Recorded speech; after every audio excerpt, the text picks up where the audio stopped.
Nous venons de saisir une ancre sur la côte du Venezuela, un grand pétrolier, vraiment grand, le plus grand jamais saisi. Et d'autres choses se passent. C'était un message du président américain Donald Trump, le 10 décembre annonçant de nouvelles escalades dans la querelle entre Washington et Caracas. C'est une querelle qui a commencé lors de la première administration de Donald Trump, qui s'est calmée sous les années Biden et qui a repris de plus belle dès que Trump est revenu au pouvoir. Actuellement, il est probable que la situation empire, les États-Unis ayant déployé au moins 9 navires militaires dans les Caraïbes, dont le plus grand au monde, désormais à portée du Venezuela. Et il ne s'agit pas seulement de navires. Selon la British Broadcasting Corporation, 2 FA-18 Super Hornet ont été repérés près de Maracaibo, la deuxième plus grande ville du Venezuela, avant de tourner autour du golfe du Venezuela pendant environ 40 minutes.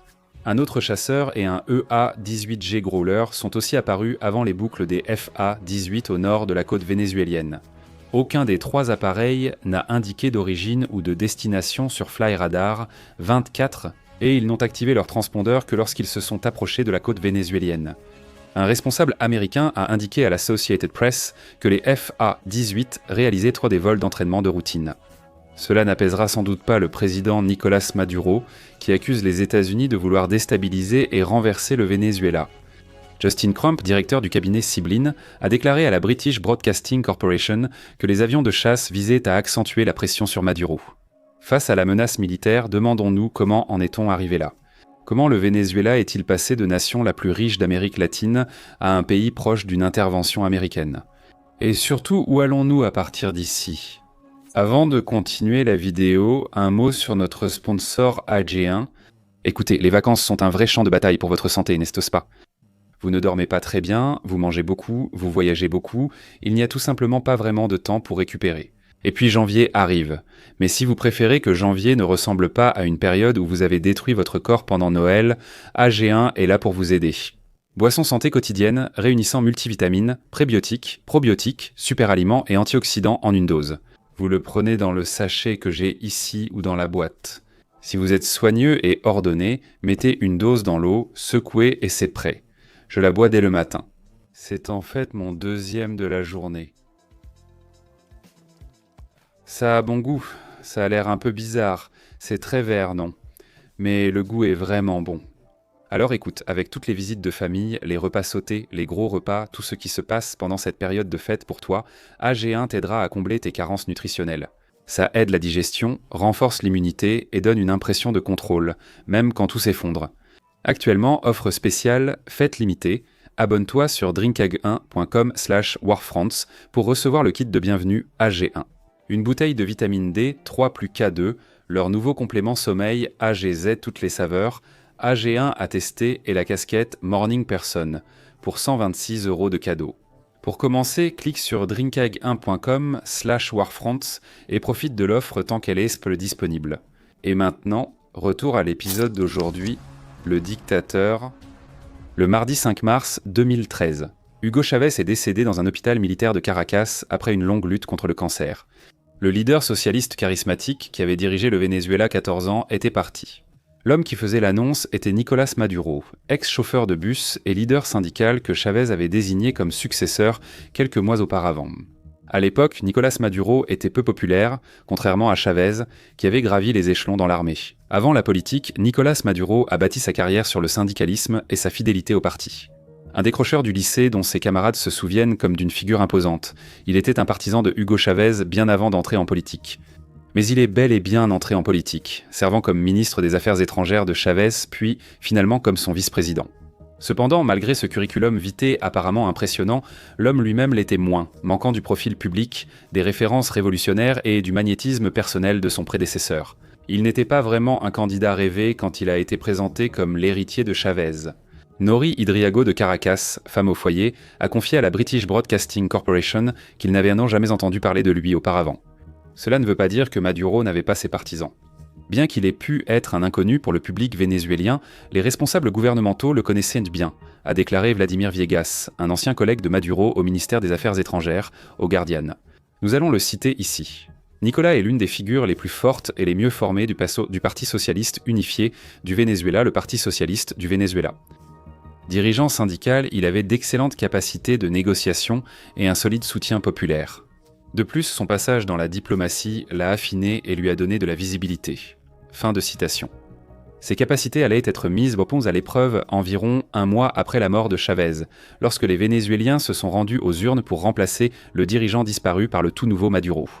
Deux défis majeurs existaient, une forte inflation et une grave pénurie de biens de base, rendant la vie difficile aux Vénézuéliens moyens. Nous allons utiliser ici un terme technique vraiment merdique. Maduro avait malgré tout quelques avantages au départ. Les prix du pétrole, pilier de l'économie vénézuélienne, variaient entre 90 et 105 $, le baril restant inférieur au record passé. Ce prix signifiait qu'au moins à court terme, le gouvernement vénézuélien pouvait continuer à financer les programmes sociaux populaires mis en place par Chavez. D'autre part, Maduro bénéficiait de la bénédiction de Chavez. Et même si cela peut sembler risible aujourd'hui, c'est un peu comme se vanter de l'admiration que Keir Starmer vous porte. À l'époque, Chavez était très populaire, ce soutien comptait vraiment. Maduro allait gagner en avril, mais ce serait la victoire présidentielle la plus serrée au Venezuela depuis 1968. Maduro a battu le candidat de l'opposition, Enrique Capriles, avec moins de 250 000 voix d'écart. Cela représente moins de 2% des voix et il n'est même pas sûr qu'il ait obtenu cet écart. Capriles a refusé de reconnaître la victoire et a demandé un recomptage, dénonçant des irrégularités sur des centaines de milliers de voix. Les marges étaient un toté si faibles que si ces allégations étaient en vrai, le résultat aurait changé. Selon le Guardian, des observateurs extérieurs avaient en déclaré que le système de vote du pays à cette époque était parmi les meilleurs au monde. Mais cela ne signifie pas qu'il ne pouvait être manipulé. La commission électorale vénézuélienne était dominée par des fidèles du gouvernement, tandis que Nicolás Maduro bénéficiait de tout l'appui de l'État.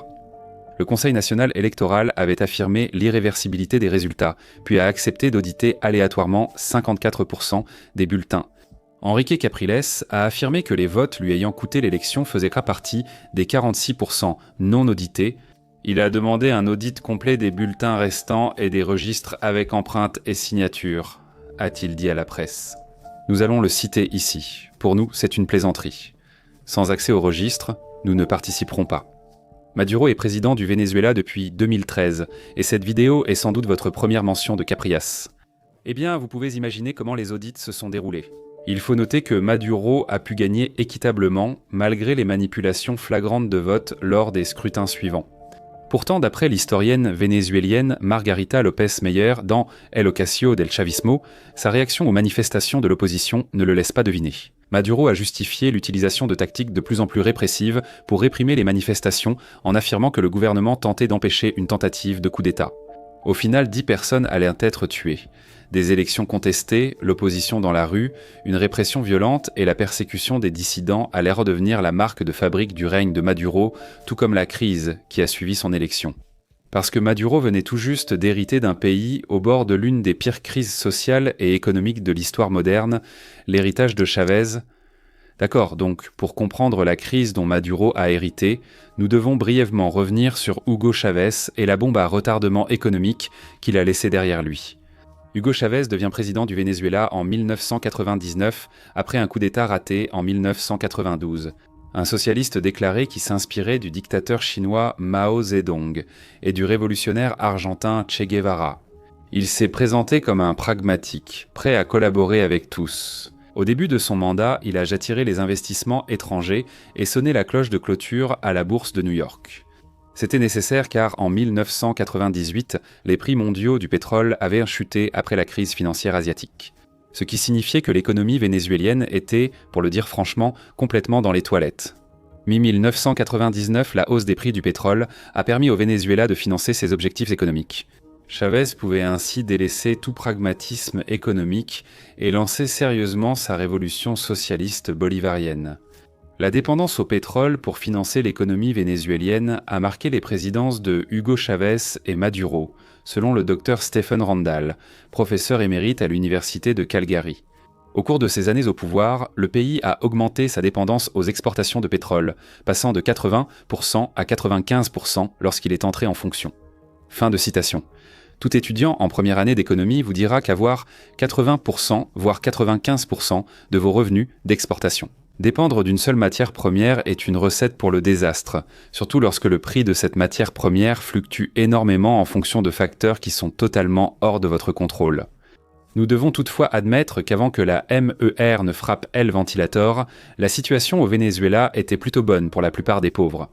Selon le docteur Randall, Chavez a mis en place des soins de santé gratuits et a fait venir des centaines de médecins cubains dans les zones défavorisées.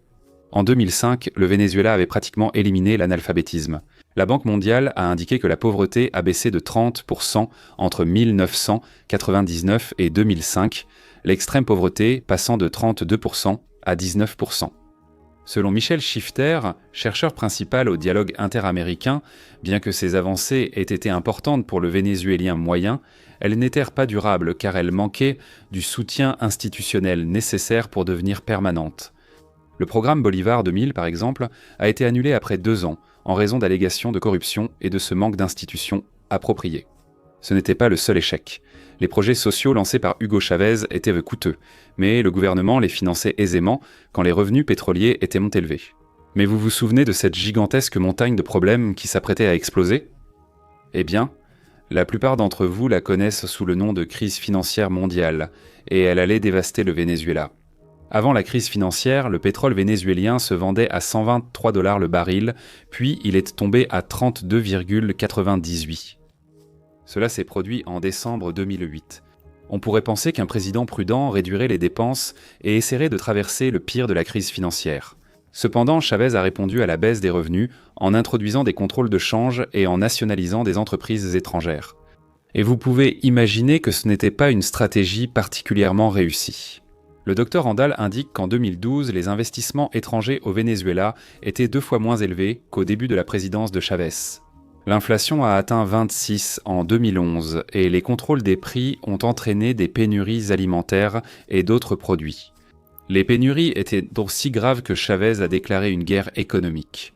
Un autre échec majeur fut le manque d'investissement dans les infrastructures de base, comme l'électricité, provoquant des coupures et pannes constantes.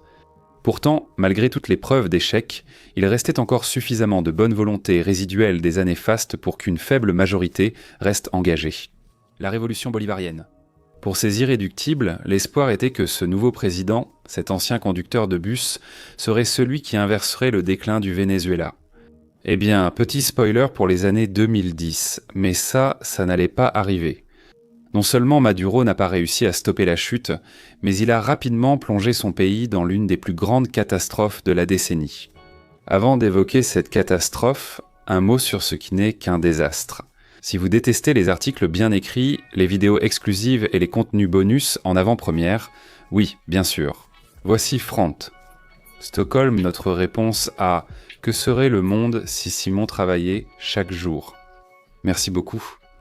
A7 ce jour-là, le matin. Pour 5 par mois, abonnez-vous.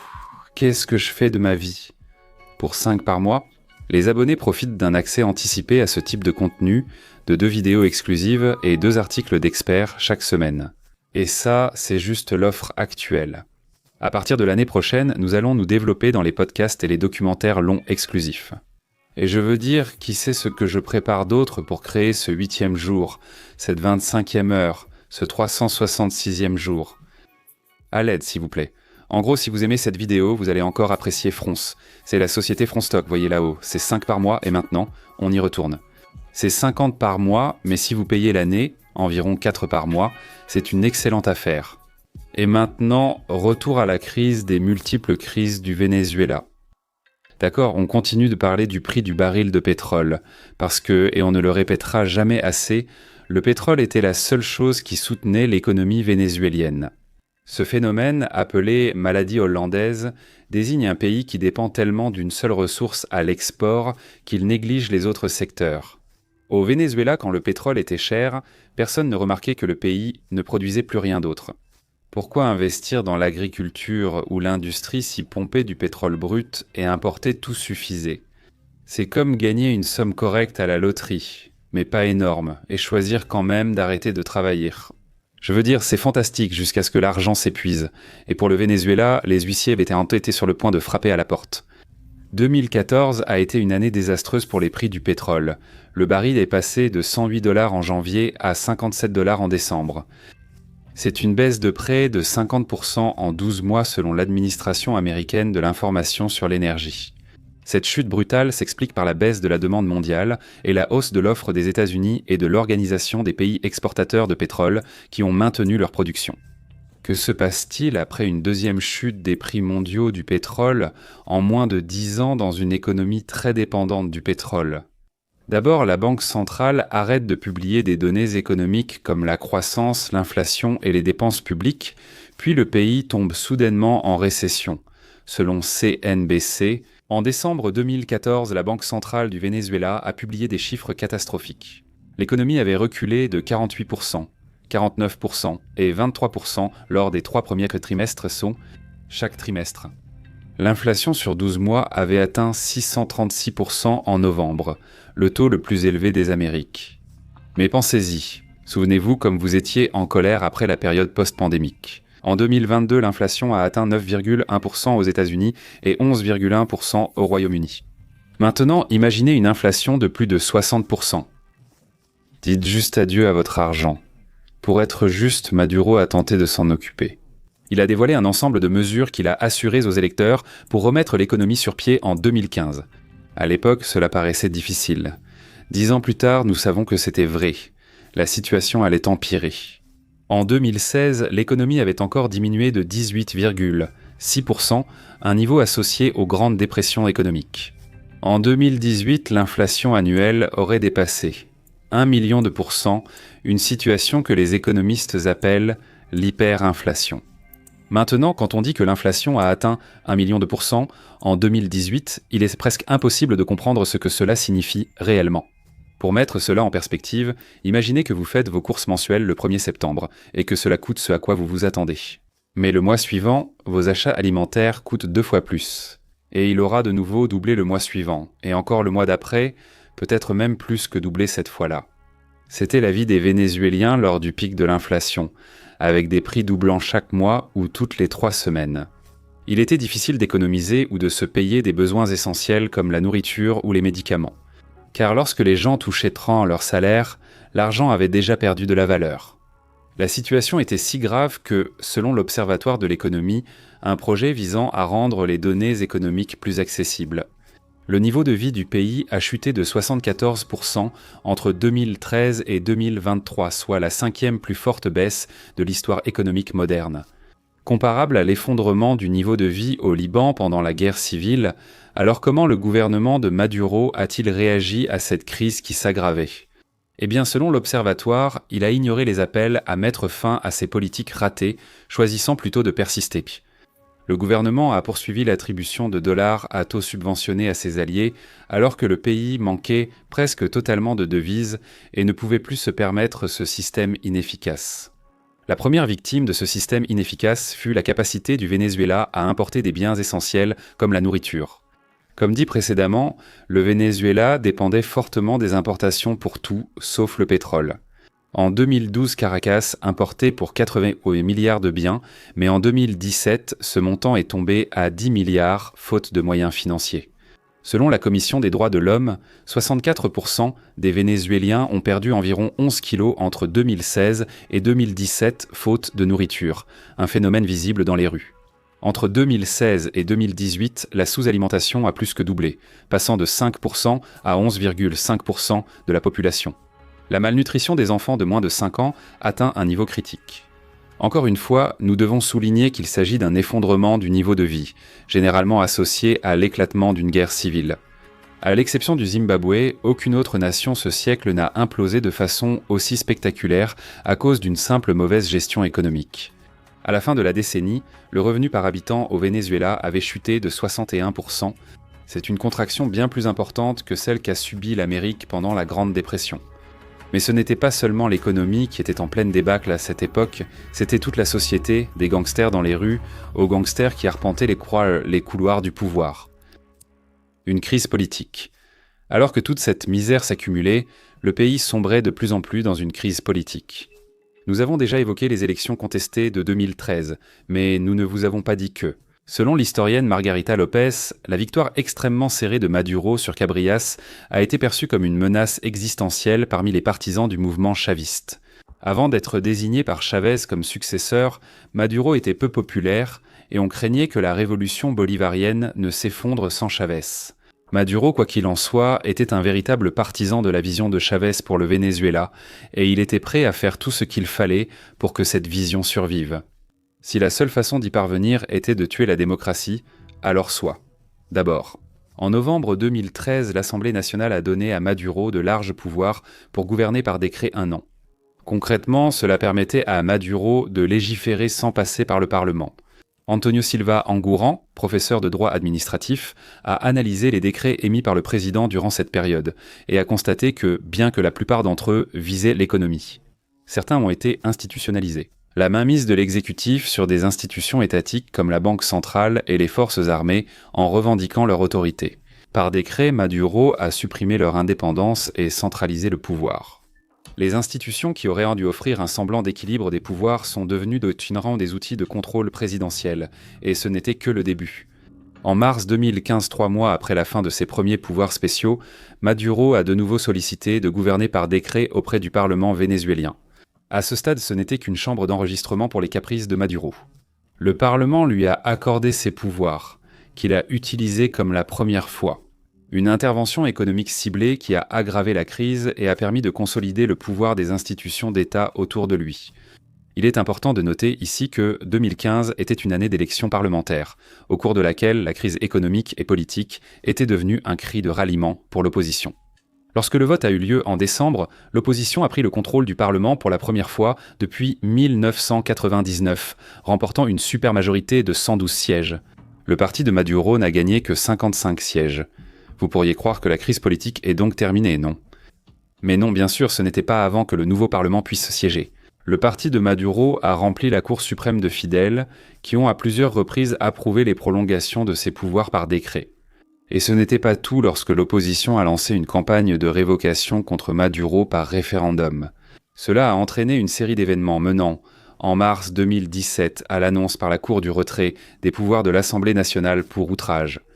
La Cour prendrait le contrôle des pouvoirs constitutionnels de l'Assemblée et les membres du Parlement perdraient leur immunité parlementaire. Aux yeux du peuple vénézuélien et d'une grande partie du monde occidental, eh bien, c'était un coup d'État. L'opposition, la société civile et les étudiants ont organisé de grandes manifestations contre le gouvernement. Nicolás Maduro a réagi en suivant le manuel du dictateur.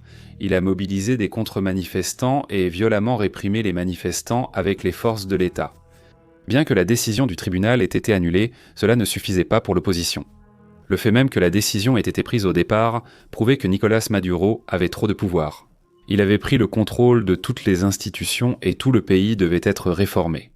Leur objectif était l'élection de 2018, avec l'idée que, puisqu'ils avaient déjà battu le parti de Nicolás Maduro une fois auparavant, en 2015, ils pourraient en faire la même chose lors de l'élection présidentielle. Tu peux probablement deviner ce que je vais dire ensuite, n'est-ce pas ?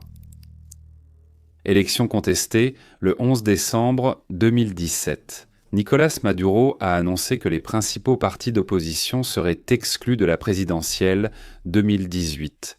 Sa justification ? Ils avaient boycotté les municipales et disparu de la carte électorale. Lors de cette élection, le parti de Nicolás Maduro a gagné plus de 300 des 335 mairies. Les partis d'opposition ont boycotté les municipales, affirmant qu'elles étaient truquées pour favoriser les candidats du président. Le fait qu'il les ait interdits de participer aux élections de 2018 prouvait ce que l'opposition disait depuis des années à propos de Nicolás Maduro, qu'il était un dictateur qui avait pris le pouvoir et ferait tout pour le conserver. Et ce fait justifiait que l'opposition tente quelque chose de spectaculaire pour le destituer. Après la présidentielle remportée par un Nicolás Maduro avec une participation à peine supérieure à 46%, le Parlement contrôlé par l'opposition a déclaré la victoire de Nicolás Maduro invalide et a annoncé que Juan Guaidó, président de l'Assemblée nationale, prendrait la relève en tant que président intérimaire. Nicolás Maduro a réagi exactement comme on pouvait s'y attendre. Il a invité Juan Guaidó à prendre le thé pour essayer de définir la meilleure voie à suivre pour le Venezuela. Non, il ne l'a pas fait. Juan Guaidó a été brièvement arrêté, l'un des nombreux opposants à Nicolás Maduro interpellé, alors que le président écartait l'Assemblée nationale comme un forum sans pouvoir, malgré l'intérêt de puissances telles que les États-Unis. Une grande partie de la communauté internationale a décidé de reconnaître Juan Guaidó comme le président légitime du Venezuela, et il n'y avait pas que la communauté internationale qui soutenait Guaidó. Des membres de l'armée, dont le lieutenant-colonel Ilich Sanchez, l'ont soutenu. Sanchez a mobilisé ses troupes pour tenter un coup d'État contre Maduro et installer Guaidó président. Mais leur plan a échoué, car la grande majorité de l'armée a refusé de se retourner contre le dictateur. Pour Maduro, cette tentative de coup d'État a servi de justification. Il affirmait que l'opposition collaborait avec des puissances étrangères pour déstabiliser le Venezuela, et il en avait désormais la preuve. La reconnaissance de Guaidó par Washington et la tentative de soulèvement militaire ont offert à Maduro le prétexte idéal pour renforcer le soutien de sa base et accentuer la répression contre la dissidence. Et ainsi, la crise a continué à traîner pendant des années. Pendant des années, l'opposition a tenté de nouvelles tactiques pour le renverser, tandis que Maduro s'accrochait comme une patelle despotique moustachue. En 2022, une nouvelle tentative de destitution de Maduro a échoué pour diverses raisons. Bloomberg indique que moins de 15% des électeurs ont signé la pétition. Deuxièmement, la plupart des grands partis politiques ont ignoré la tentative de révocation, laissant aux petits partis le soin d'essayer de l'organiser. Troisièmement, les organisateurs affirment que le gouvernement a conçu le processus pour échouer. Ils n'avèrent que 5 jours pour collecter des signatures, ce qui était insuffisant. L'opposition n'a plus qu'une option pour évincer Maduro. L'élection de 2024. Puisque nous sommes en 2025 et que Maduro est toujours président, vous avez 3 essais pour deviner comment ces élections se sont passées. C'est un mensonge, vous n'en avez aucun. Nous savons comment cela s'est passé si vous avez deviné fraude. Félicitations. Vous découvrez le fonctionnement des élections au Venezuela. Patrice Tedonio a souligné dans Public Broadcasting Service Frontline qu'avant les élections de 2024, l'opposition était dynamique et tentait d'évincer le dirigeant autocratique. L'opposition pensait que des élections libres et équitables seraient possibles grâce à un accord avec le gouvernement. Avec l'aide de Washington, les élections seraient libres et équitables. En échange, Washington lèverait certaines des sanctions qui avaient aggravé les difficultés économiques du pays. Quand Maduro a compris qu'il perdrait une élection libre, son gouvernement a interdit à la principale opposante, María Corina Machado, de se présenter. Malgré l'interdiction, l'opposition s'est unie derrière Edmundo González Aricha, ex-diplomate resté hors de la politique, jusqu'à son choix pour remplacer María Machado. Sur le bulletin de vote, Manuel Rosales, opposant, s'est retiré et a soutenu González, rendant la course présidentielle entre Maduro et González le jour de l'élection. À l'annonce des résultats, Maduro a été déclaré vainqueur, mais l'opposition a soutenu qu'il avait largement perdu. D'après leurs résultats, obtenus grâce à une opération planifiée incluant le scan de QR code, leur envoi par messagerie sécurisée et la publication sur un site web public. González a obtenu 67% des voix, contre seulement 30% pour Maduro. Si cela est vrai, et nous n'avons aucune raison de penser le contraire, cela représenterait l'une des plus grandes défaites électorales d'un président sortant dans l'histoire de l'Amérique latine. Et pourtant, Maduro a réussi à s'accrocher comme une sangsue, même lorsque d'anciens amis haut placés, comme le président Gustavo Petra de Colombie, lui ont suggéré de reconsidérer sa position, même lorsque son gouvernement a refusé de fournir la moindre preuve de sa victoire. Quelque chose qui aurait dû être facile à faire, étant donné que chaque machine à voter au Venezuela imprime automatiquement un relevé indiquant combien de personnes ont voté pour chaque candidat. Au lieu de cela, Maduro a simplement suivi son vieux manuel. Réprimer la dissidence, augmenter la répression et tenter de passer en force face aux manifestations de rue. Même si les manifestations étaient assez intenses pour qu'on se demande ici s'il y aurait une révolution, le régime a encore gagné. D'où le sentiment aujourd'hui que Maduro est presque impossible à déloger, qu'il restera à Caracas jusqu'à ce qu'une crise cardiaque, un coup d'État ou une intervention militaire extérieure le force à quitter le pouvoir. Nous revenons ainsi à l'introduction, car la crise actuelle ressemble fortement au début d'une intervention militaire. Amérique.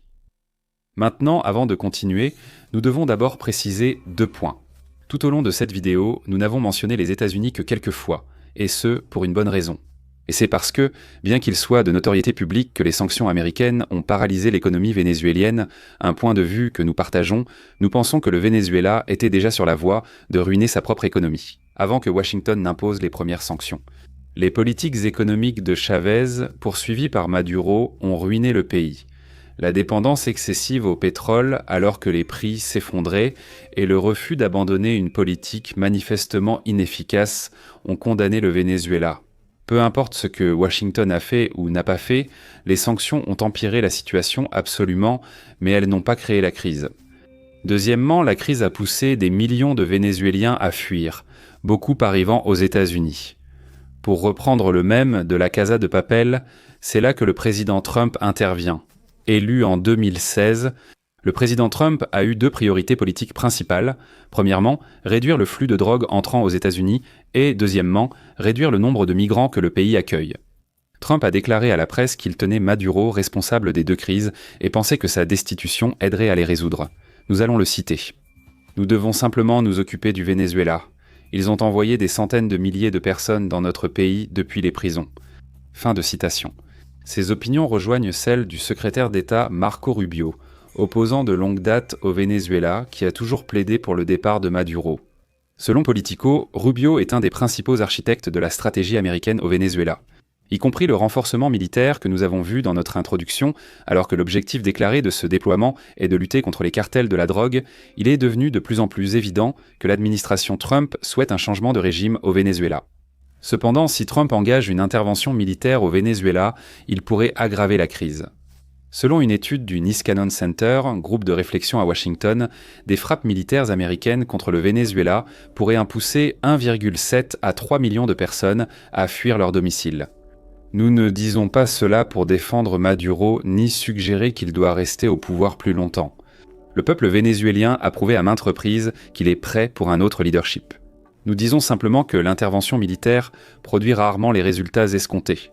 Et si vous avez besoin d'une preuve de cela, il suffit de regarder la Libye, où après la chute du dictateur de longue date Mouammar Kadhafi, le pays est essentiellement devenu un État en faillite. Si le Venezuela suit le chemin de la Libye, les conséquences pourraient être catastrophiques pour tout l'hémisphère occidental. Alors, où cela nous mène-t-il ? Si Washington est déterminé à poursuivre un changement de régime à Caracas, et d'après tous les signaux qu'ils envoient, c'est le cas, alors la meilleure voie à suivre pourrait être le dialogue. Le 2 décembre, Reuters a indiqué que Trump avait eu un appel avec Maduro, durant lequel ce dernier a exposé les conditions de sa reddition. Il était prêt à démissionner si Washington assurait une amnistie totale pour lui et sa famille, y compris la levée de toutes les sanctions américaines et la fin d'une affaire emblématique à laquelle il fait face devant la Cour pénale internationale. Il a aussi réclamé la levée des sanctions contre plus de 100 responsables vénézuéliens, dont beaucoup sont accusés par les États-Unis de violation des droits humains, trafic de drogue ou corruption. Donald Trump aurait refusé la majorité des demandes lors de cet appel. Nous n'allons pas conseiller le président des États-Unis sur la politique étrangère. Au final, nous ne sommes qu'une chaîne YouTube. Cependant, si Maduro est prêt à démissionner, Washington devrait au moins envisager de répondre à certaines de ses exigences, sinon à toutes. Maduro a montré à plusieurs reprises qu'il contrôle totalement la politique vénézuélienne et surmonte toutes les adversités. Selon le Washington Post, Maduro peut attendre la fin du mandat de Trump, car son entourage lui reste fidèle. De nombreux experts estiment que le président Trump n'engagera pas de vastes campagnes militaires, car cela contredirait sa promesse d'éviter de nouvelles guerres. Cependant, la stratégie de sécurité nationale récemment publiée indique que l'administration Trump est sérieuse quant à l'exercice de la puissance américaine dans l'hémisphère occidental.